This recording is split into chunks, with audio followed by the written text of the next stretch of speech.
이제 오늘 우리에게 주시는 하나님의 말씀을 보기를 원합니다. 신약성경 고린도전서 12장 31절의 말씀입니다. 신약성경 279쪽 고린도전서 12장 31절의 말씀.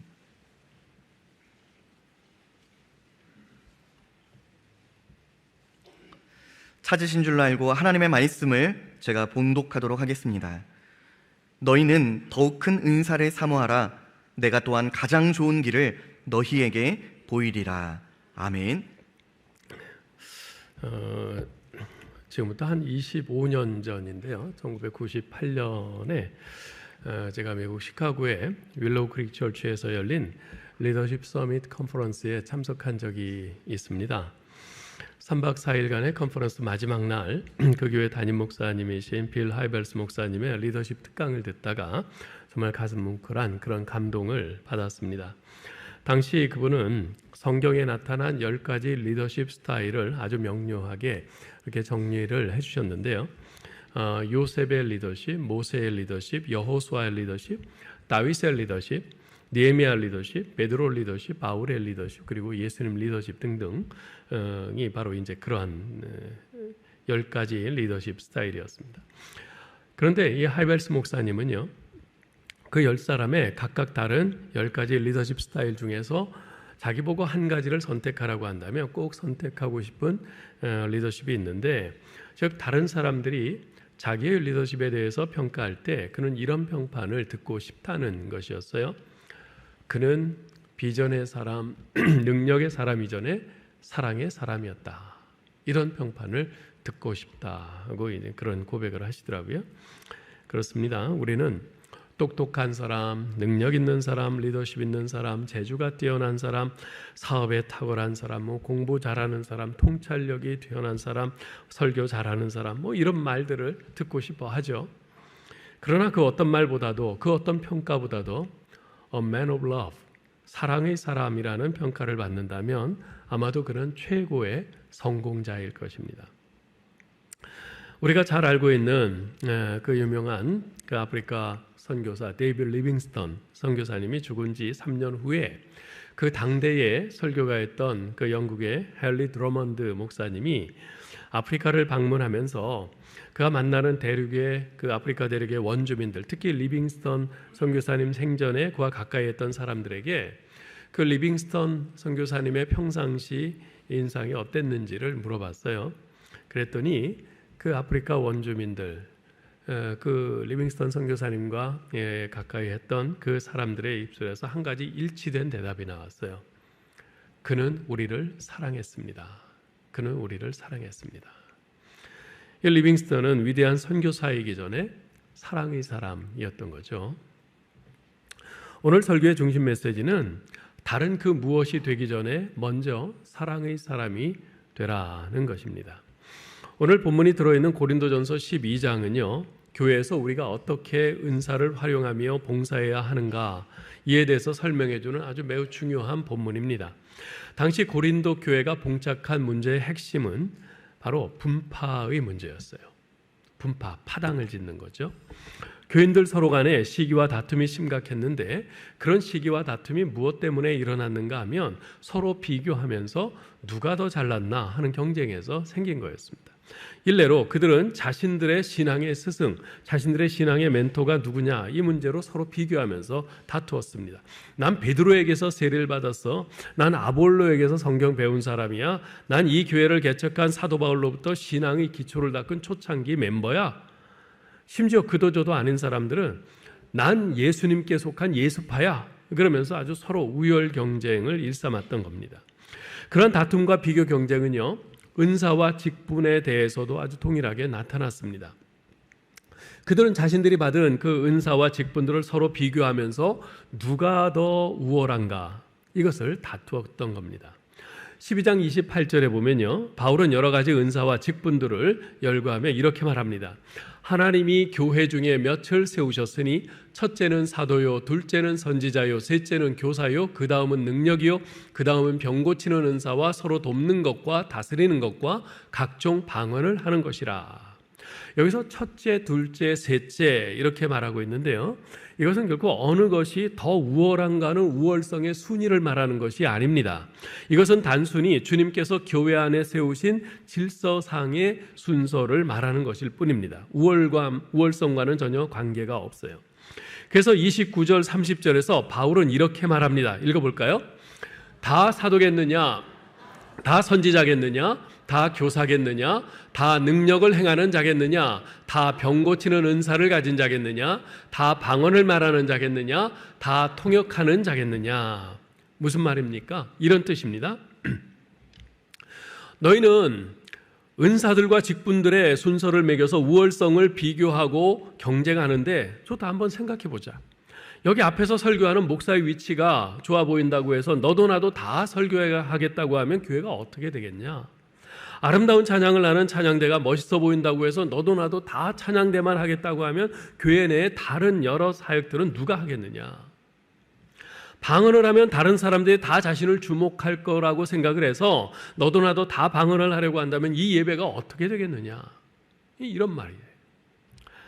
다시 말해서 어떤 은사나 직분도 다 나름대로 필요하고 중요한 것이지 그것들을 서로 비교하면서 우열을 가릴 것이 아니라는 말입니다. 그래서 바울은 더 이상의 설명을 멈추고 이렇게 결론을 내립니다. 31절 읽어보죠. 너희는 더욱 큰 은사를 사모하라. 내가 또한 제일 좋은 길을 너희에게 보이리라. 아멘. 여기서 사모하라 하는 말은요, 갈망하라 말이에요. 갈망하라.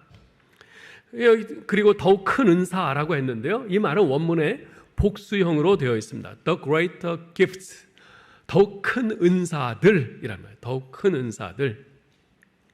사도 바울은 앞에서 고린도 교인들이 가지고 있던 여러 가지 은사들을 쭉 열거했어요. 지혜의 은사, 지식의 은사, 믿음의 은사, 병 고치는 은사, 능력의 은사, 예언의 은사, 영분별의 은사, 방언의 은사, 통역의 은사 등등 쭉 열거했어요. 사실 이 모든 은사들은 다 귀한 것들입니다. 다 귀하고 꼭 필요한 것들이에요. 그런데 바울은 더욱 큰 은사들을 사모하라 이렇게 권면해요. 더욱 큰 은사들. 이게 뭘 가리키는 걸까요?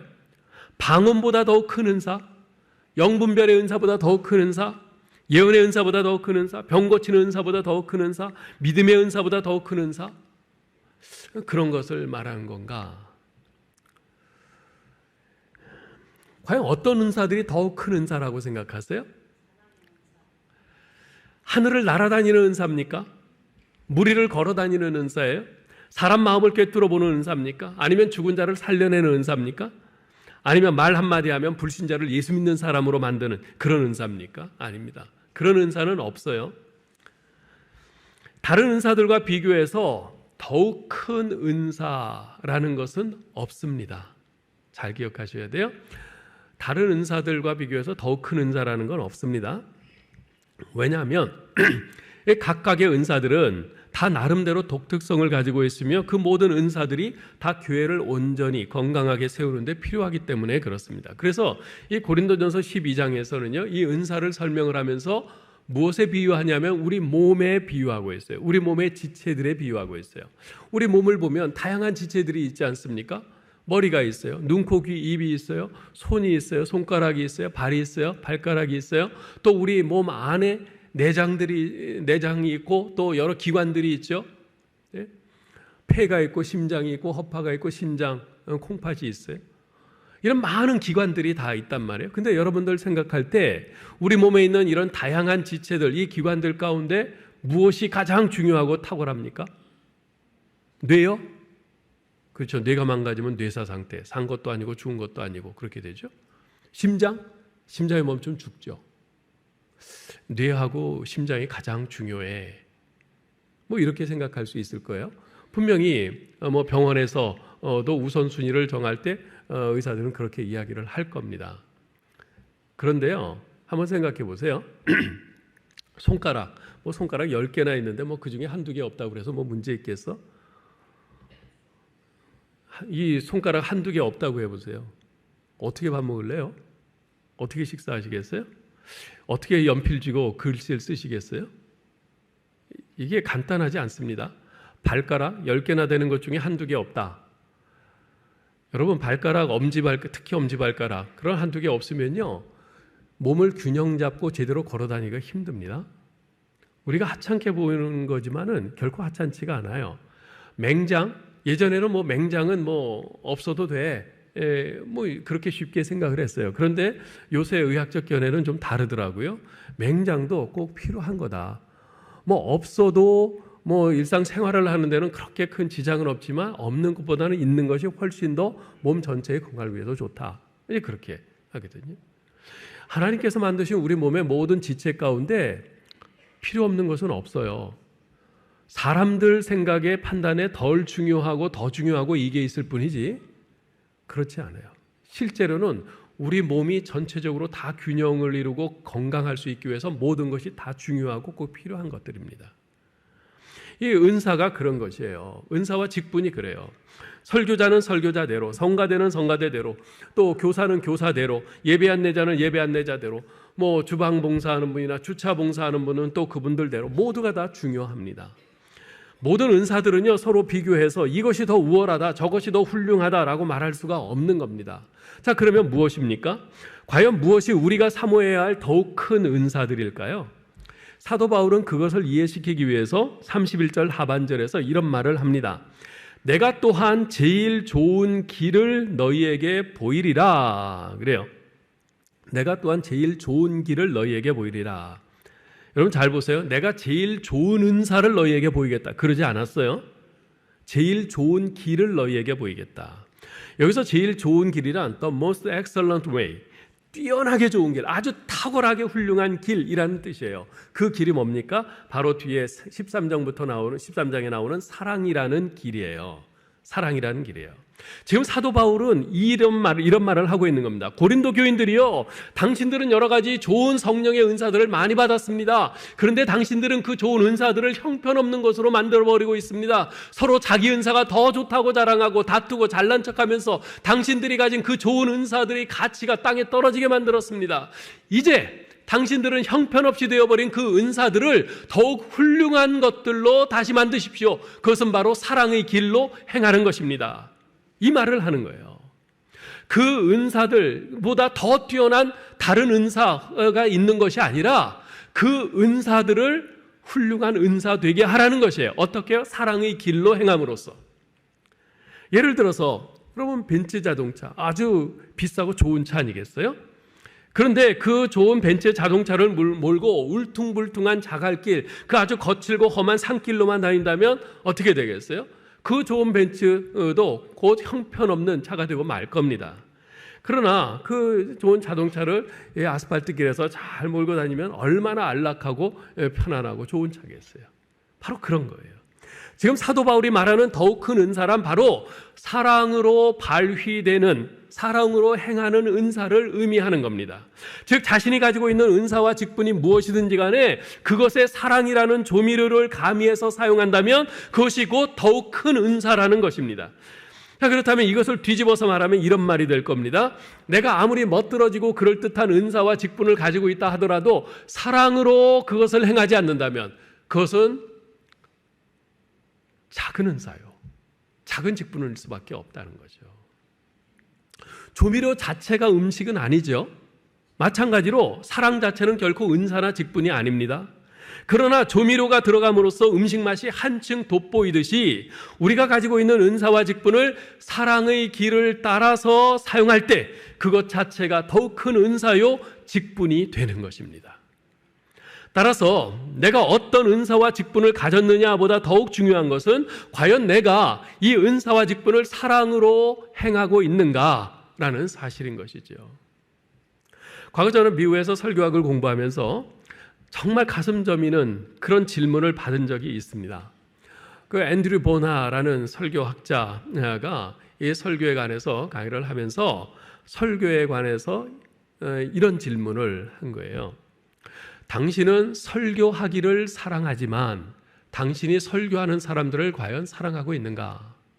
인생의 삭막한 현장에서 시달리고 지치고 상처받고 탈진된 상태로 교회 찾아 나온 사람들의 그 허한 가슴을 당신은 얼마나 사랑의 설교로 달래주며 위로하고 새 힘을 북돋아주고 있는가?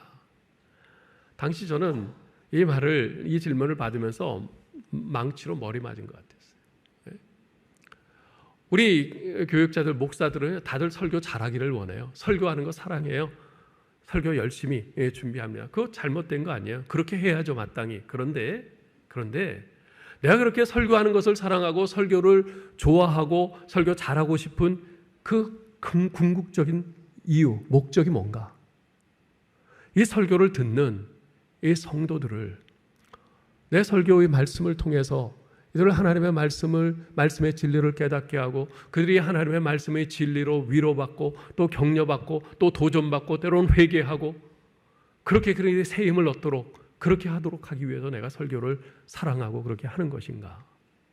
네? 달리 말해서 설교를 듣는 사람들 그들을 사랑하고 있는가? 바로 이거죠.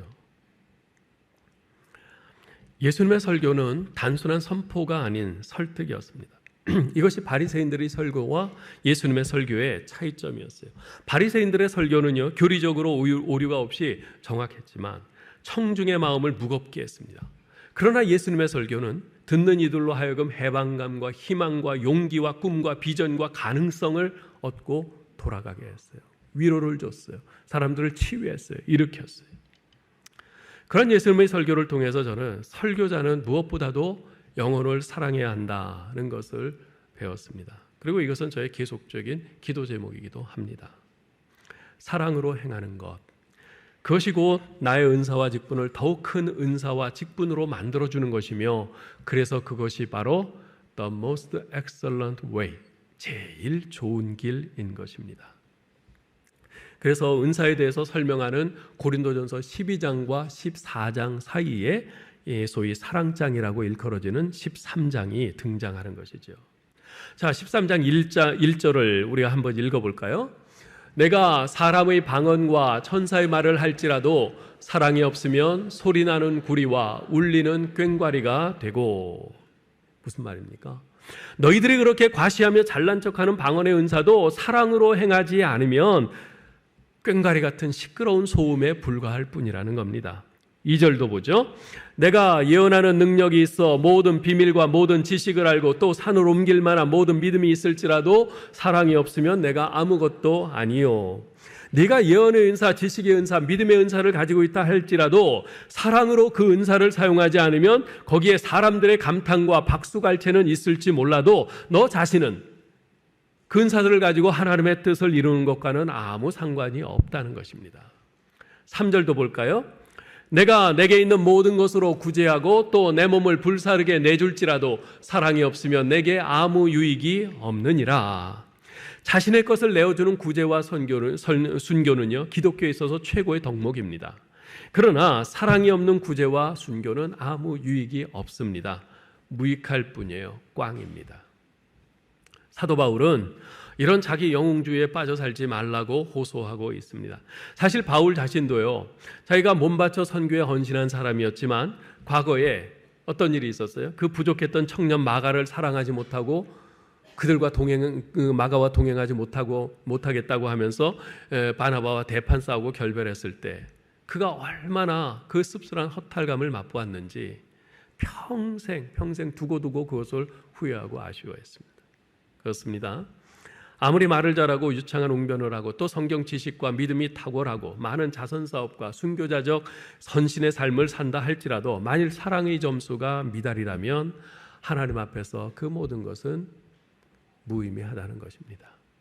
그래서 사도 바울은 2절 3절에서 모든이라는 말을 4번이나 반복하면서 강조합니다.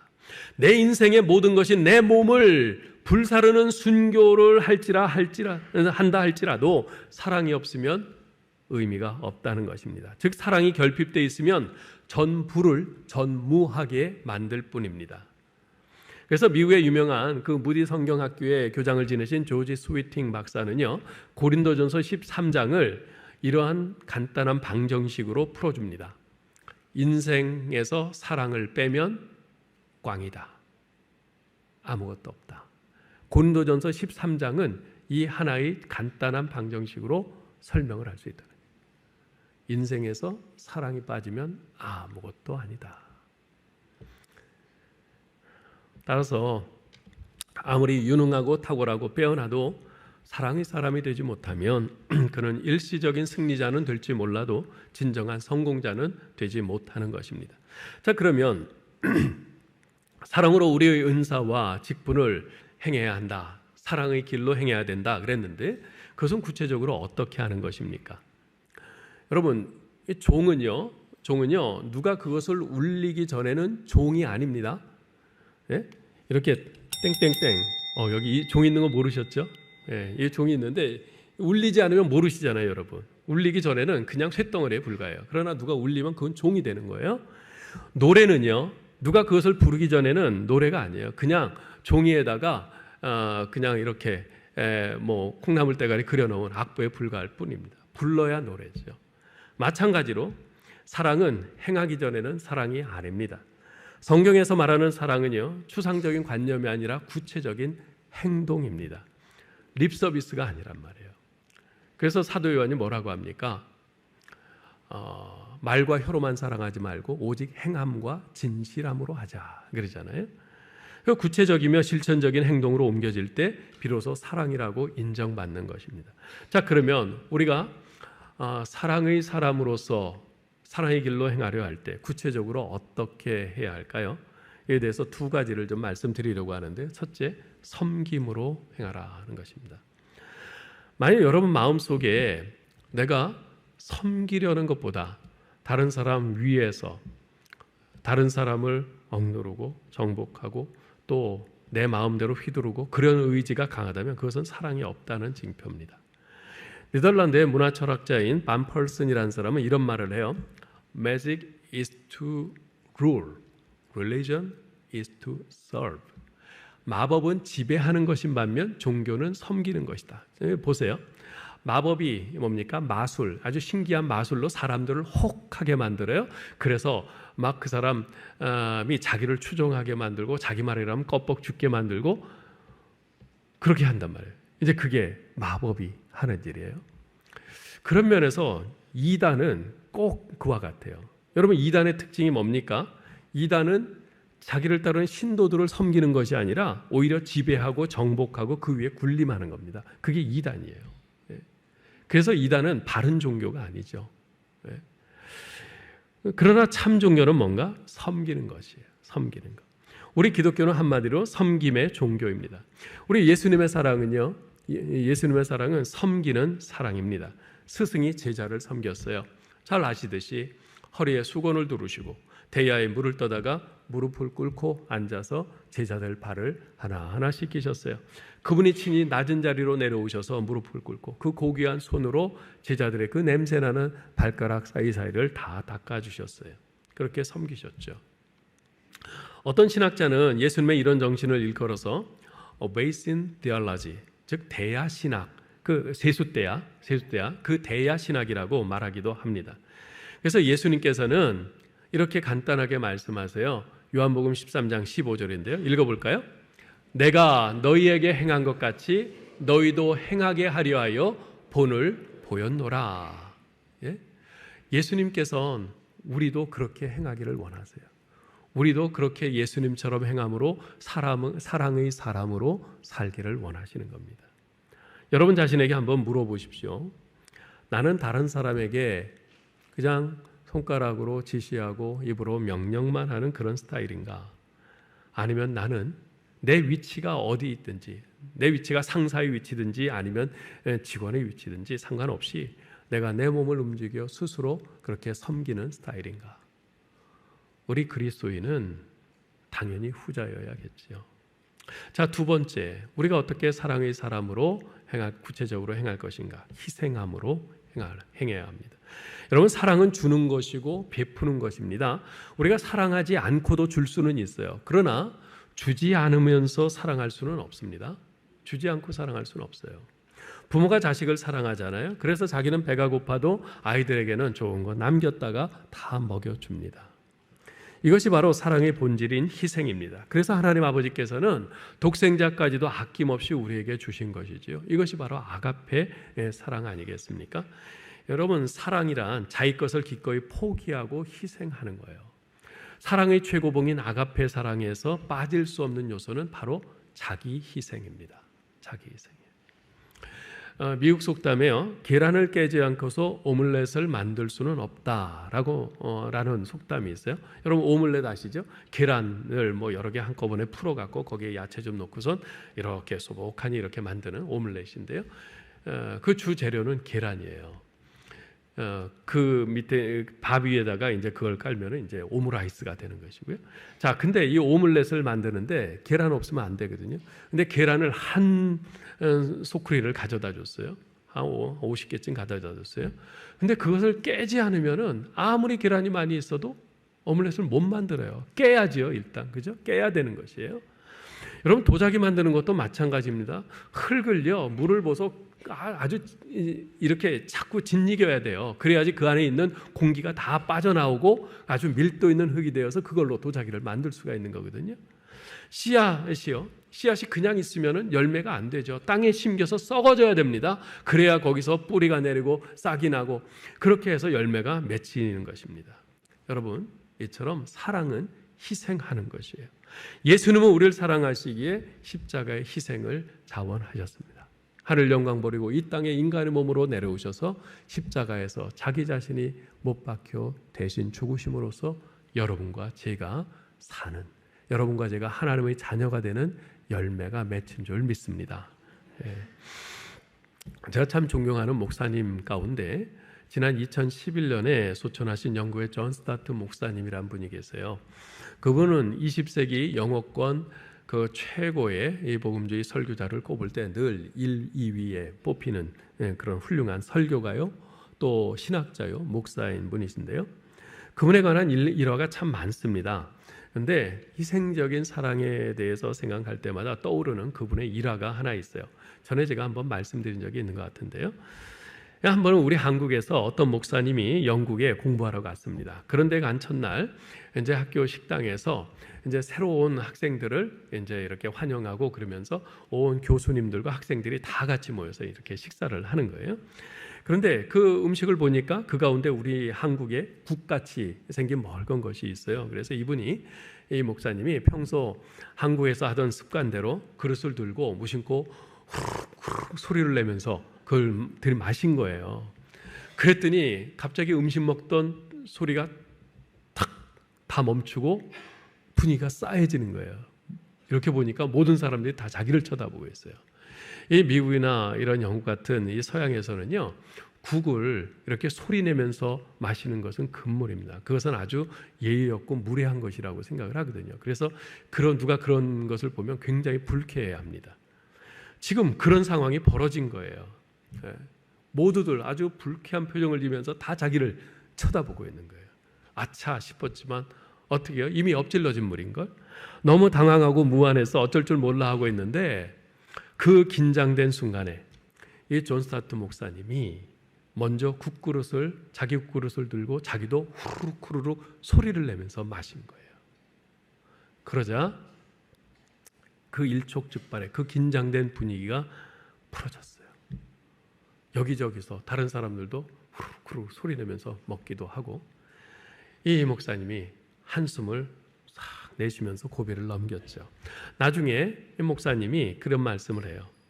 나는 그때 존 스타트 목사님의 그 모습을 본 것만으로도 다른 것은 더 이상 배울 것이 없을 정도라고 느꼈다.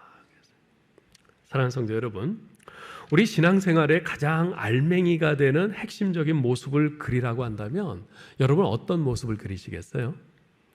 저는 존 스타트 목사님이 보여주신 그 사랑의 정신, 그것이 바로 우리 신앙생활의 가장 핵심적인 알맹이가 아니겠는가, 그 생각을 합니다. 이것이 바로 예수 그리스도의 십자가의 사랑, 그 자신의 생명을 내어주시는 희생적인 그 사랑을 받고 그 사랑을 안다고 하는 우리 신자들이 닮아야 될 참된 자세가 아니겠습니까? 1812년 미얀마에 파송되어서 1850년 그곳에서 죽음을 맞을 때까지 거의 40년간 그곳에서 복음을 전했던 미얀마 선교의 아버지라고 불리는 분이 있습니다. 아도니람 저드슨이란 선교사님이신데요. 그분의 아들이 자기 아버지 아도니람 저드슨 선교사에 대해서 이런 말을 했어요.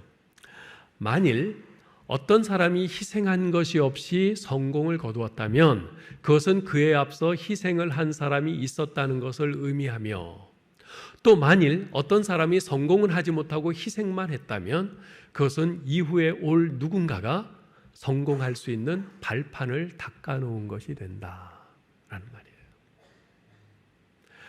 내가 별 노력을 하지 않았는데 여러분 인생이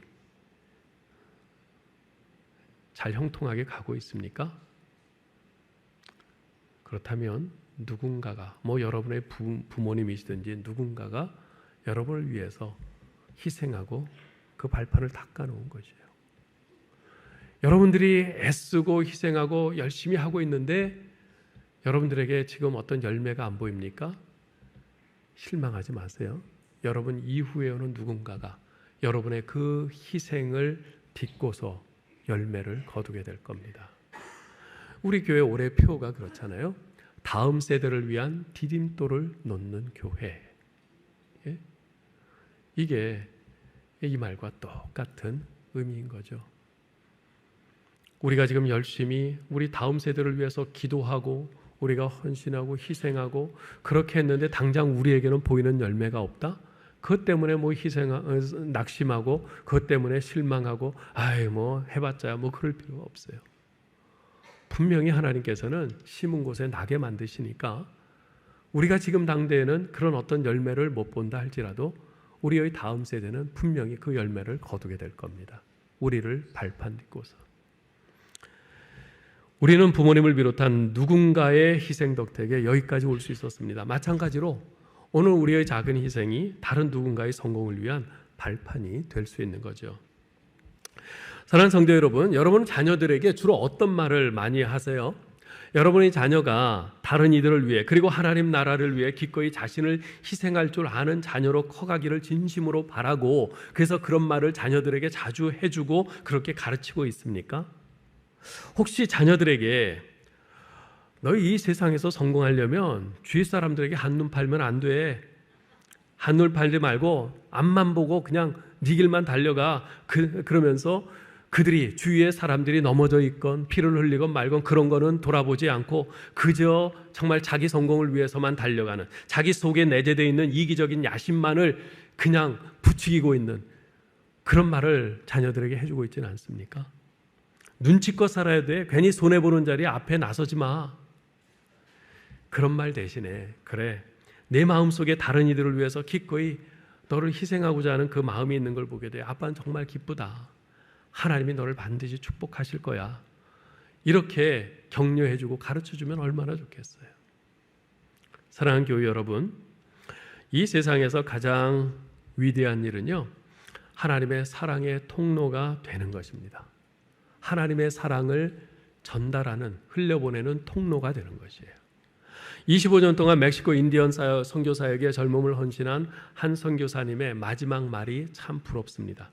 그분은 병원으로 실려가면서 나지막하게 그리고 흐뭇하게 이런 말을 하고 눈을 감았어요. 여보, 우린 하나님의 사랑의 통로가 되었으니 잘 산 것 같소. 이 땅에서 그분들의 삶을 기억하는 사람은 별로 없을 거예요. 그분의 이름 석자를 기억하는 사람은 별로 없을 거예요. 어떻게 보면 굉장히 쓸쓸하고 외롭고 실패한 인생처럼 보입니다. 그런데 내가 살아온 한평생이 하나님의 사랑을 흘려보내는 통로로 살았으니 이만하면 잘 산 것 아니겠는가? 여러분, 우리가 이러한 자신감을 가져야 되지 않겠습니까? 이러한 긍지를 가져야 되지 않겠습니까? 이것을 부러워해야 되지 않을까요? 사도 바울은 로마서 13장 8절에서 이렇게 말합니다. 읽어보죠. 피차 사랑의 빛 외에는 아무에게든지 아무 빛도 지지 말라. 남을 사랑하는 자는 율법을 다 이루었느니라. 여러분, 율법을 다 지킬 수 있으세요? 못 지키실 거요? 저도 못합니다. 그런데 율법을 다 이루는 길이 있대요. 남을 사랑하는 자는 율법을 다 이루었느니라. 저는 종종 우리가 신앙이라는 것을 참 모르는 것 같다, 이런 생각이 들 때가 있어요. 우리는 신앙을요 마치 구구단이나 어떤 수학 공식을 외우는 것 같이 생각하는 경향이 있습니다. 내가 교회 예배에 빠지지 않고 참석을 하고 성경도 읽고 또 교회에서 하라고 하는 성경 공부 이런 코스 저런 코스 그 코스대로 이렇게 밟아가면 나는 신앙이 아주 좋은 것이고 잘하는 것이다. 물론 그렇게 하면은 신앙이 좋아질 겁니다. 그런데 그렇지 않을 수도 있어요. 예? 문제는 우리가 어떤 수학 공식처럼 그것을 그대로 이렇게 따라서 가는 것, 그것만 하면은 내 신앙이 참 좋은 것이다라고 생각하는 그런 함정에 빠지기 쉽다는 겁니다. 근데 사실은 그렇지가 않아요. 여러분, 신앙은요 어떤 지성의 문제나 지식의 문제가 아닙니다. 신앙은 인격의 문제고 성품의 문제입니다. 무엇보다도 예수님을 닮는 문제예요. 예수 그리스도를 닮는 문제, 예수 그리스도를 배워가는 문제입니다. 그게 신앙이에요. 우리 주님이 무엇을 원하시며 그 원하시는 것을 어떤 식으로 이루어가기를 원하시는지 우리가 늘 묵상해야 합니다. 그러면서 우리 주님의 그 신앙, 인격, 성품을 닮아서 나도 그분 가신 길을 좀 닮아가리라. 이것이 신앙이고 그것이 신앙 좋은 것이에요. 예수님의 제자 사도 요한은요 인생의 말년을 에베소에서 보냈는데요, 연로하여 그 불편한 몸으로 강단에 나와서 설교할 때마다 늘 예외 없이 형제자매 여러분 서로 사랑합시다 이렇게 외쳤다고 그래요. 한 제자가 어느 날 스승인 이 요한에게 여쭙니다. 선생님, 오늘은 무슨 다른 말씀 없으신가요? 다른 계명 없으신가요? 그러자 사도 요한이 변함없이 이렇게 대답합니다. 새 계명을 너희에게 주노니 서로 사랑하라. 사도 요한이 왜 매번 그렇게 했을까요? 그는 과거에 예수님께서 그를 비롯한 제자들에게 주신 이 계명을 늘 가슴에 새기고 그것을 곱씹으면서 살았던 겁니다. 그 계명이 뭡니까? 요한복음 13장 34절 35절이에요. 읽어볼까요? 새 계명을 너희에게 주노니 서로 사랑하라. 내가 너희를 사랑한 것 같이 너희도 서로 사랑하라. 너희가 서로 사랑하면 이로써 모든 사람이 너희가 내 제자인 줄 알리라. 아멘. 그는 자신의 평생에 주님이 주신 그 계명을 마음에 새기고 그 계명 붙잡고 묵상하면서 그 계명을 순종함으로 주님 닮아가기를 열망했던 겁니다. 이제 말씀을 맺겠습니다. 누군가가 말하기를 사랑은 살아있는 순교라고 했어요. 사랑은 살아있는 순교다. 단숨에 목숨을 바치는 일회적 순교, 그것도 굉장히 중요하고 어려운 일이죠. 그런데 그것보다 사랑하기 어려운 사람을 사랑하는 것, 그것이 살아있는 순교라는 겁니다.